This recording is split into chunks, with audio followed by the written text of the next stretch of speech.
Welcome to the Health Shift Revolution, Bakersfield, California's premier holistic health network, featuring Roland Brown and Bobby Perrine. Two completely different guys on the same path with the knowledge, experience, and no-nonsense approach to help you navigate the way through the difficult journey of finding your way to holistic health. We're glad you stopped by. Take a second, slow down, and you just might discover that your goals are closer than you think. Take it away, guys. Are live. All right, man. Welcome to Health Shift Revolution, everybody. How's everybody doing today? How about you, Roland? I am great, Bobby. How are you this morning? I'm not perfect because I'm not going to claim that again because you attacked me last time. I'm not sure that I attacked you so much as, modified that reality. We have to worry about definitions here. There you go. And I am doing very well. I got up at 5. I did not want to get up. I did not want to exercise. I did anyway. I was exercising by 5:15. Cooked breakfast for my girls. Got them off to work. Went to the grocery store. Took a shower. And guess what, man? Welcome to the Health Shift Revolution, man. Good for you. Good for you. Well, I got up at 4 and I went my coffee run and got to the studio and met my first client, and they worked out this morning first. Right on. Then second and third and fourth, and everyone else has worked out. And now here I am, 9 o'clock, you and me, bro. And the Health Shift Revolution is alive and well, man. We're doing well. I work out later on after that. Yeah, I have a secondary workout I do in the afternoon because of my arthritis, and Gotcha. I can't. Yeah, I sit for a long time, and I do the podcast, and I work on my YouTube page and stuff and then I get up and walk around every 30 minutes, right? Because I have to. And then by the afternoon, I'm so stiff and sore and hurt, I just go ahead and stretch out and do some yoga. So perfect. Well, that's a great point you just brought up, and that's something that we want to talk about today. Is the fact that you sit and you do your work, and you've got to work on the computer, you've got to do something sitting, but you get up every 30 minutes and you walk around, move around. And that's probably the first key we want to get for people who are bound to a desk, occupationally. And so it becomes important for us to get to that place where we're mindful that the body needs to move. And then, as a study came out about, I sent that, copy of that article to you about, how movement or how sitting, is so basically deadly. It's detrimental to your health. Totally detrimental to your health, and yet this solution is that simple: get up, walk around for 5 minutes for every half hour you're sitting, and but the fact that we had to go into some intensive study about that is what tickles me. That makes the headlines. Oh my gosh! Guess what? Walking around is good for you. I know that's not news. That's not news. Man, I'm telling you, we need to get a grant for common sense. We need to say, we got to get, my wife's a grant writer. I need to talk to her about that. I want a grant for common sense. Just common sense. Just common sense. And that's all I want to do. I want to preach and teach common sense. And I know. Yeah. This just in, exercise makes you live longer. Exactly. Well, we were talking about, what our topic was going to be today. We're talking about the idea of longevity. And that's what came to mind. And, we have a lot of, there's a lot of information and a lot of the when we talk about setting goals, and we were talking about resolutions last week and things like that. And most of the goals, and I think one of the things that we suffer from in America today, in our society today, in the world today, is a short-term mindset. We don't ask, what do I want to be doing? It used to be you go on a job interview and they'd ask you, well, where do you see yourself in 5 years? And stuff like that. And you've got to talk to them about the fact that, well, I see myself, in management and all that kind of stuff. When 5 years from now, you're going to be doing something totally different, not even going to be with these guys. You just need a job today. Okay.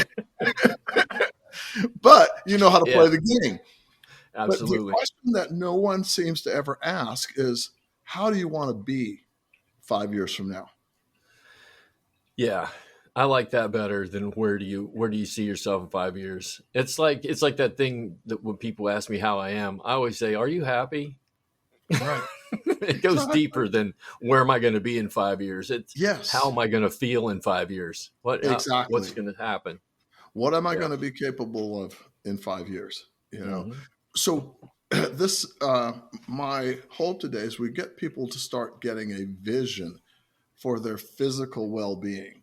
Yeah. The same kind of vision that when you lay down and you see, I'm working so hard for this position in my life or this occupation in my life, or I'm busting my butt to get through school, so I can do this, Yeah. with my occupation and things like that. We have so much. There's so much of this mindset of my goals are the focus and the purpose, but you never think in terms of, am I going to be capable once I get to that point? Right. So if I finish, school, what am I going to do with retirement? I'm looking forward to retirement, but how am I going to be spending that time? What are you looking at, and how are you going to fulfill it? How are you going to Right. fulfill those dreams if you have let your physical body, if you let the only body you have, you know, Right. fall apart on you? Yeah, that's why Uh, we talk about on that's why we talk about holistic health. It's not just your education, it's not just your mental health, it's everything. It's your body, your mind and your spirit, and all those things fit together, and if you only pursue one and forget about the other two, you're not going to end up in a very good place 5 years from now. Correct. Correct. Yeah. And that Eh, includes, Roland, that includes the people who only do physical fitness. They're going to Absolutely. end up in a bad Absolutely. place. Absolutely. There's a reality that, we talk about balance, but we also know that in life, certain aspects of life are going to take priority. Mhm. We're Of course. not good at creating a balance as creatures. There's a Right. time we're going to be focusing on this one particular area more than others, but it should never be to the detriment of others, of the Right. others. So there's a requirement. And I think so often, again, it goes back to teaching people, what do I need to know in order to accomplish, this? What habit do I need to create so that I'm capable of doing, A, B, or C for the rest of my life? And so we always go back to that first thing. Walking is the one, thing that you can continually do all your life, and you can start it today, and you can keep Yeah. going today. And the idea is, I want to do something that says, okay, today I see myself being able to do this movement or this type of movement all the time. And my goal is, I don't want that to diminish.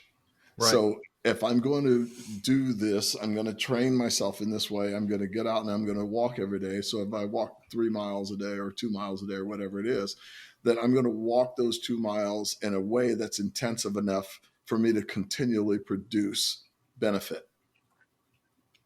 Absolutely. Absolutely. I was thinking today when you were talking about what we were going to talk about, and longevity is the thing that we all want. I mean, we all want to live a long time, but we don't think about how well we want to live that long time. Correct. I don't want to Correct. be 95 years old and wear a diaper and somebody's wiping my hind end for me. I don't need that. Right. I Right. want to live. I want to live until I die. And that may just be a meme and that may just be a country western song, but I want to live until I die, and that means something to me. Yes. And that's that idea that I want to discover what I'm capable of. In other words, I know Yeah, I love people that. who are in their 90s.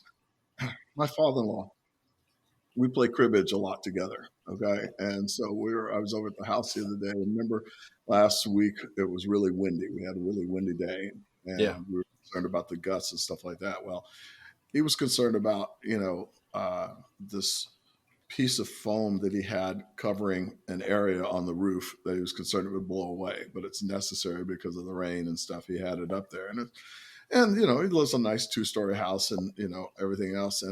And so we're sitting there and we're talking. He says, "Man, I got to go up on the roof and put that sledgehammer. You got a sledgehammer, a 16-pound sledgehammer. I need to go up on the roof, put the sledgehammer up on hold that piece of foam down. I'm just kind of concerned about it."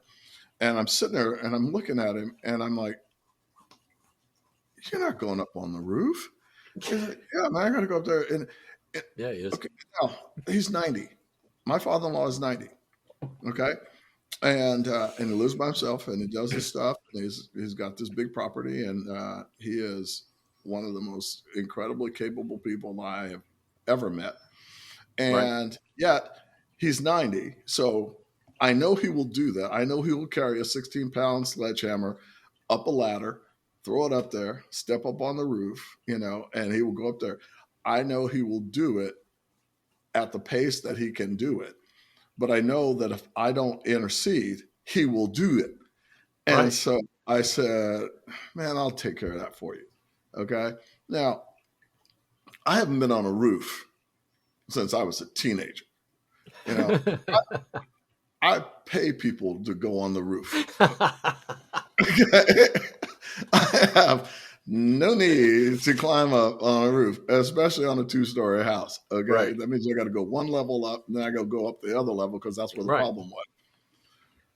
And I'm like, my heart's racing about 90 miles an hour, as I'm climbing up top of this thing because I'm not a big fan of heights in high wind.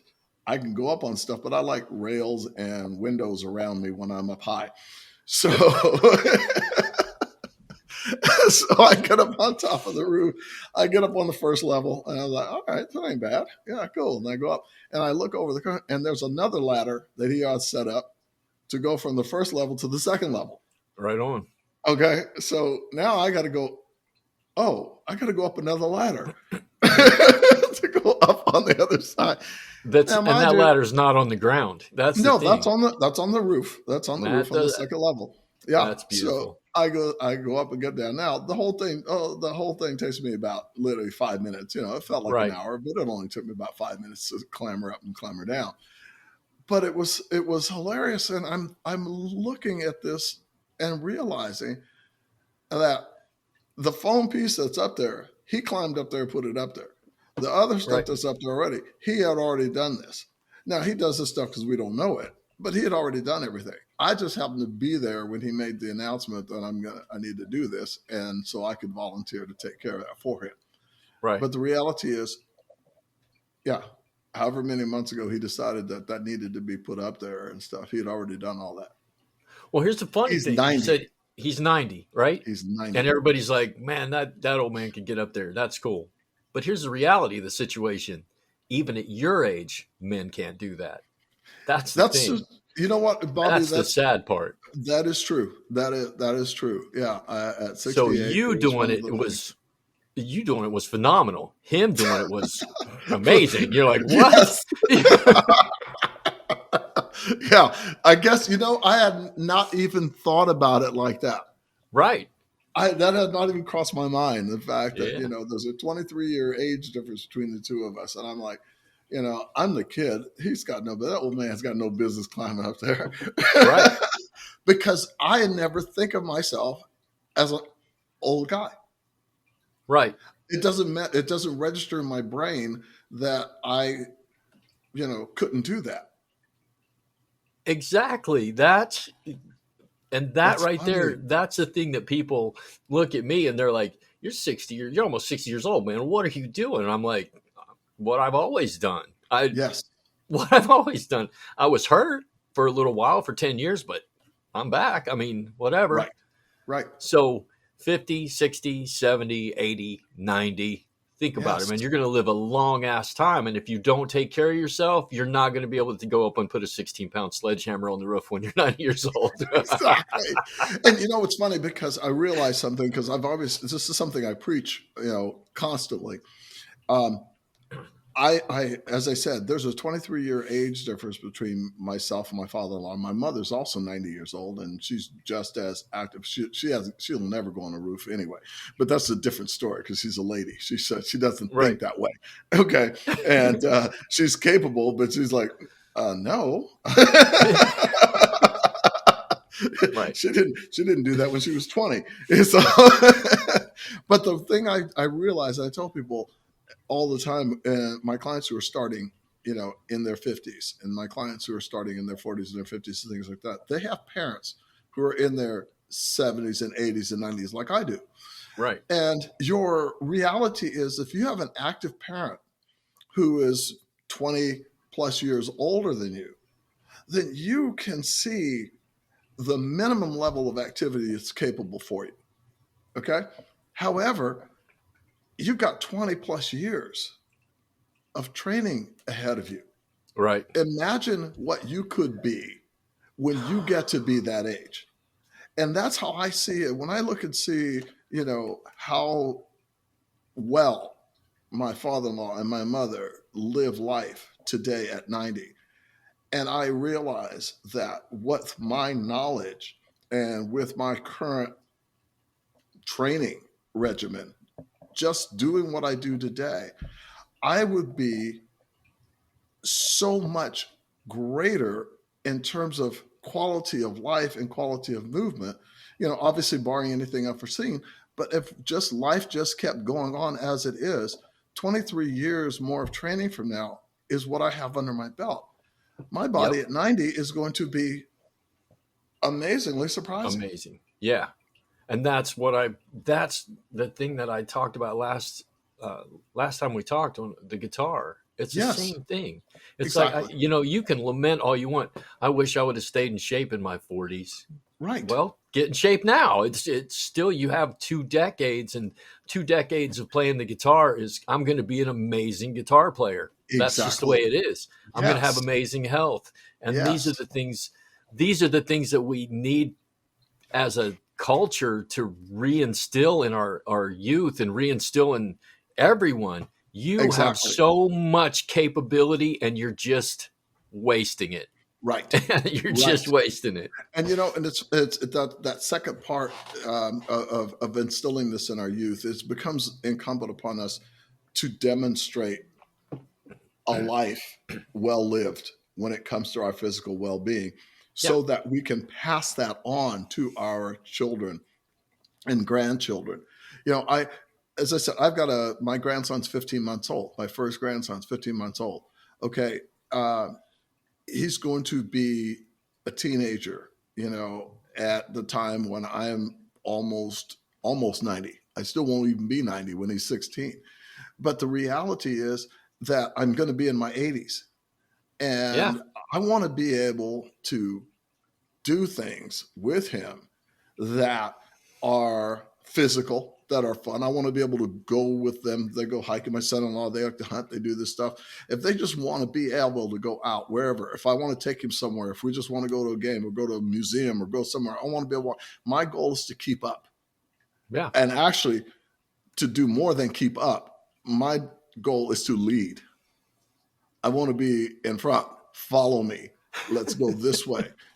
I want to be able to do that because my responsibility is to lead him in life as well, to input and speak into his life, because he's going to be 16, and there's going to be like every other 16-year-old. His parents will all of a sudden be the stupidest people on earth. Absolutely. So who's he going to talk to? That's what grandparents are for. That's what the next up. He's going to talk to grandpa because he's never going to see grandpa as stupid, right? Because it just doesn't work that way. We don't see grandpa as stupid. Grandpa was wise. Grandpa was old. It's like, how did you raise such a stupid kid, grandpa? Okay. that's the idea. My daughter's he's not going to listen to my daughter and grandson. We've all been through that as parents. Okay. It'll be the time where I'm capable of speaking into his life. And speaking into his life is going to happen at those times when we're out together, just hanging out. I was thinking earlier when you were talking that your dad and mom are really healthy, and you're really healthy, and you just keep passing that down. And I'm a product of hillbillies, so my grandparents just worked until they died. I mean, they were rail thin and smart and tenacious and worked hard and overcame all kinds of obstacles. So that was instilled in me. And now I'm instilling it in my children, and my children are working hard and Yes. healthy and active, and everybody in my family. So this whole thing, it's generational. And Correct. it's the same thing when you have overweight parents, Yes. you see a lot of overweight kids. And in Absolutely. my head, I always think ahead for those people. And I'm thinking, you're going to have a bad life. You're giving your kid a bad life, and then you're Right. giving your grandchildren a bad life. And at some point, somebody needs to wake up to the Exactly. fact. And it's just like education. Educated families usually lead to educated children, usually lead to Correct. educated grandchildren. And we Yes. pass these traits on to our kids and our grandkids. And you made me realize that I took my grandfather's active life and made it mine and gave it to my kids. And Exactly. now my kids are giving it to my grandchildren. Hope one of my grandchildren is 12. The oldest one's 12, and the youngest one is 4, I think. Right. 4 or 5, Right. and they're all crazy active in the park, readers, all the things that I did in front of my kids are doing in front of their kids. Look what's Correct. happening. We're Correct. if so the health shift revolution, if we can just convince one person, we've changed generations. That's just the Correct. way it is, man. Exactly. Exactly. And and people often, we talk about that. You mentioned something about the fact that, okay, if you tend to be obese or overweight and you lead that, and that's the legacy you leave to your children, one of the realities is it's very difficult to lose weight or change your fitness habits when you grow up in an environment where you are unconditionally loved Yeah, and nobody and nobody talks about physical things. Because so now you grow up and you go, well, my mom was like this. And I hear this. In fact, you hear this right. from your female clients, one of my female clients, well, these hips run in my family, or this, runs in my family, Yeah, I hear that a and, lot too. and I, my response to this is nobody runs in your family. That's the problem. That's the problem. Okay. If anybody ran, this wouldn't be there. Okay. Yeah, So you start this process of getting people to change the way they look, and then to do this from an inspirational and aspirational vision or mindset. right. My goal isn't, again, to denigrate my past or to create this a negative image about how well I was loved, but understand that I was given everything I needed, everything that I could, that has brought me success to this point by these people who love me so well. However, there's this particular area that we fall short. And now I want to break the cycle. I want to create a new legacy. I want to create Yeah, a new vision for this part, so that I'm not going through these situations where my kids have to take care of me the way I'm having to take care of my folks, because they have lost the ability to take care of themselves. yep. And Or I so, lost them. I lost them where I early. lost them early. And Yes, do I want my exactly. kids to lose me early? No, I Correct. don't. And we start doing this. So if you've got a son or a daughter, my thing was, okay, my daughters have to be able to walk them down the aisle, and so I was privileged to walk my daughter don the aisle, walk my daughters down the aisle, and to Yeah, be able to do that, and then to do that first daddy-daughter dance, and actually, dance it. My oldest daughter, went to the whole, she was one of those, had to do the whole, choreographed first dance thing, and so we right. went to a friend of mine and put together a choreographed dance for hers and things like that. And so all of this kind of stuff is what is capable, what you think about, but you don't think about it, 10 years ago. I didn't think about it when she was, 5 or 6 or 10, or Right. 12, things like that. That didn't cross my mind. But I also didn't worry about it because I knew I could. Right. I knew that if I kept, all I needed to do is keep doing what I'm doing, and I would be able to do that. But that's what we want, to get this vision, man, of what life can be if you are fully capable at every season of your life. Yep. My wife is 42. She's 16 years younger than I am. And we've talked, Yeah. she's been sick for a really long time. And the funny thing is, last night she came home and she did some chores, and she did her work on her computer, and she did her little workout that I gave her, that I designed Mm-hmm. for her. And then she looked at me and she goes, "I hate my new head." And I was like, "Excuse me?" And she said, "It's so active now. It flows from one thing into another, and I'm getting Mm-hmm. everything done." And she said, I'm being facetious. I don't hate Yes. it, but she said, "It's really different." Yes. And that's the thing. When you change like she has, and I'm Yes. watching it right in front of me, and I'm watching somebody come alive again. Yes. And you know what? When I was overweight and sick and in the wheelchair and all the things that happened to me, I felt buried, Roland. Yes. I felt Yes. buried alive in my Absolutely. life. And now I'm free, man. I'm Yes. free. I'm free. I go skydiving and rock climbing, and I ride my skateboard, and I amaze people with, Right. Right. the things that I can do that I think, well, I've been doing it for years now, so it's not Right. different. When I step up to a pull-up bar, there is no Yep. doubt that what I'm going to do.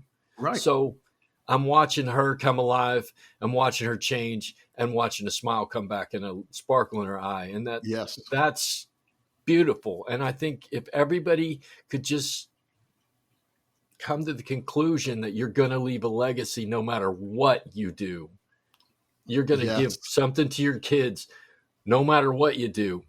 It doesn't matter. Something's going to happen. What do you want to leave them? What do you want to Exactly. leave them? And that question is answerable. Mm-hmm. There are a lot of questions we can't answer in life. We always want this and that, but that's a choice question that you have absolutely power and control over. Yeah. We can control our actions. In fact, that is the only thing that we can control. We are gifted with the power of choosing and making decisions for what we will do. We cannot dictate other people's actions. We can't make other people change. Just like we can't change the weather, we can't change other people.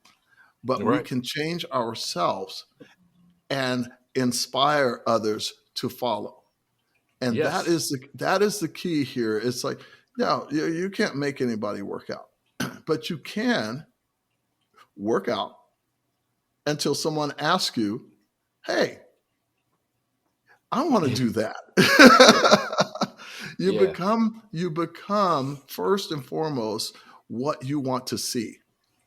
And if you want to see this happen in your family, if you want to see this happen in your relationships, you want to see things happen, then first become that. And that's, as you talked about before, the holistic idea here. That applies to your spiritual life, that applies to your emotional and mental health, that applies to your every aspect of your life. Be who you want to see, and then people will be inspired to follow you. Oh, perfect. Yeah, perfect. Physical health is the easiest one for me. It's easy. It's just It's become easy, but for a while for you, work the remember, meat, you right? didn't. But there was a period of time. See, I love your story because your story had a beginning point where you made the decision to do something, Yeah. and then you did it. What many people don't share is how many times you said no before you finally said yes. Wow. Yeah. Yeah. Exactly. You don't live, in years in bad health without choosing each day to say, nah, maybe tomorrow. Yeah. Well, it's that first of the month, Monday, beginning of the year, as soon as this happens, as soon as that happens. And Yes. that happens a lot. And then that pivot point would come, and Monday would go, and I would be like, I'm just too hurt. I'm just too Yes. sick. I'm just too tired. And Exactly. so that would pass, and I would think tomorrow, and then tomorrow becomes the next Monday, and that next Monday becomes the next month. And the next year. There's a thing about the physical and then Right. the mental aspect of it. You take care of however do things you love, spend time with people you love, Right. do things that's the mental health aspect. And the spiritual health, I was thinking of, and I want to cover this. I'd like to cover this next week, because the spiritual health, I think I've got it figured out, because people have been asking me, well, what's the spiritual aspect? Is it God? Is it religion? And I'm like, no, the spiritual aspect of this is that little voice inside of you telling you something's wrong, Mm-hmm. and you have to figure it out, and you have to find purpose and meaning. And a spiritual life is not necessarily geared towards religion. It's geared towards, what am I doing wrong? What's my relationship with myself, and what's my relationship with other people? And Mm-hmm. so I'd like to talk about that next week if we get a chance. I'd love to. Yes, I'd love to. Yeah, because that's something that is near and dear to my heart. Because A lot of things have that three-pronged aspect, everything right? is. We were made in the image of God. Yeah. We were created. Father, Son, Holy Ghost. Exactly. We were Mental created health, to physical triumph health, spiritual health. They're all tied together. Exactly. And without that recognition, especially, and again, our focus is physical. Our focus is the physical because, frankly, the physical is the most neglected. Right. In our society, physical is the most neglected area. You're either, and in fact, it's funny, it's the most obsessed over. Yeah. Okay. Yeah. Yeah. It's the Do I most have abs? obsessed Do I have abs yet? Well, oh, am I fat? Does this make me look fat? No. Never asked me that question. If you have to put, it's okay. Will you love me if I get fat? I love this little meme that's out there as kids goes, woman asks her husband, excuse me, would you love me if I get fat? And then the little voice back in the background of her son goes, but mommy, you are fat. Husband gets bailed out. He doesn't have to answer that question. He didn't have to answer it. We obsess over this stuff. Am I too thin? Am I too big? Am I too this? When the reality is, am I capable? Am I healthy? Am I strong? How do I feel? How do I feel? Exactly. Can I do these things? Form follows function. Athletic people look athletic. Athletic people look energetic. And you know what? Let me close with this, because that's perfect, Roland. That is perfect. Form follows function. Yes. Because good physical health leads to good mental health. It leads to good spiritual health. It's the number one thing to get us moving, because if we just lay there, that's depression, and our self-esteem is blown out the door. We got nothing. But as soon as we stand up, we start to think, okay, I just did 3 pull-ups. I'm capable. And by doing that, I can do 4 tomorrow. And now I feel better about myself. And now I'm walking down the hallway a little taller, and I feel a little better about myself, and I'm speaking to other people. This form follows function. Physical health leads to better overall health, period. Exactly. Yes, exactly. So get started. Yes. Yes. Yeah. And don't worry about setbacks. Don't worry about stopping. A momentary setback is nothing. I can go a week without working out. It is not noticeable to anybody on the outside. It's noticeable to you, though. Yeah. I notice it, but it doesn't. I don't fear it. I don't worry about it. It's funny. An athlete gets injured, and they are stopped in their tracks. You got to have a surgery. You go through the process. But guess what? All they do is, as soon as they are capable, is they pick up that level of training again. But if you look at them, what you see is a fit guy in a cast.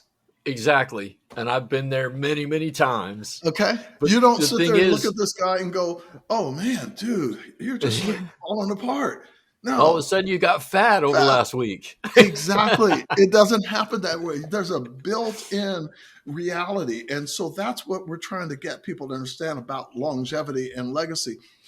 If you've been training like these kids are today, J.J. Watt, the football player, just retired. It's 23 years of playing football, of being an athlete. That started when he was 10. And I had to realize that. He's like 33. So 23 years, he's retiring at 33. But he has 23 years of doing this particular sport. He's got 23 years of training his body vigorously. Yep. All of us. And so again, it goes back to that, ironically, 23 years until I'm 90. I have a 23-year future ahead of me. Right So on. that as I am training, as I'm doing these things, so everybody, if you are living, breathing, and you are capable, whatever you can do. Yeah. Yeah. When I always tell my doctors, when I get operated on, because I get a lot of operations to get fixed, things. Right. And Yeah. I have a cast on my leg, and I'm always like, Doc, can I work out? And he's always like, as long as you don't work out your lower body. And I'm like, cool, because I can do sit-ups with the cast. I can do push-ups with the cast. I can do pull-ups with the cast. I can work out with weights with the cast. Right. And if you bust my arm, I can do squats. There you go. Yes, exactly. In fact, when it comes to competition, most of the time it's about overcoming that, because you get injured. You only get injured using your body. Right. Okay. Right. So if you're in the gym, if you're training or something like that, you're going to strain something. You're going to pull something because you're going to try something new, or you're going to. Well, that's why we have leg day. Consciously, and that's why we have leg day, and then we rest. Exactly. Yes. There you go. So there are going to be those times, and that's the problem. How you handle setbacks is going to be huge, and most people don't have setbacks to the level of a professional athlete. Most people start out, they get a cold or they get the flu or something in the beginning of their training because they're stirring. They get a shoulder thing, or they get. I got a shoulder thing. Exactly. Yes, I got a phantom pain in my back. I got my butt sore. Whatever it is, I felt something. And that's the good news. You felt something. Let's start with that. Did you ever have a shoulder thing watching MacGyver? I don't think you did. Yeah. Exactly. Well, it depends on how far you had to reach for that Coke. That's strained my arm reaching for my snack. Yeah. All right, brother. You know what? I love you, man. This is what America needs. It really is. Just to sit down and talk about it. Just get the work. Get the work. Look at your child and look at your grandchild and think, how do I want them to see me? Plant a future that includes movement. Plan a future that includes those activities. And then that's a t-shirt. Then you make a plan. Then you make a plan to get there. Then you can set some mini goals. Plan a future that includes a physical life. Right on. All right, dude. Thank you, brother. See you next week. As usual. Man, time goes by. Right on. This is good conversation. Time flies by. Amen. I'll see you next week, bro. Have a great, Bobby. Take care. All right, later. Bye.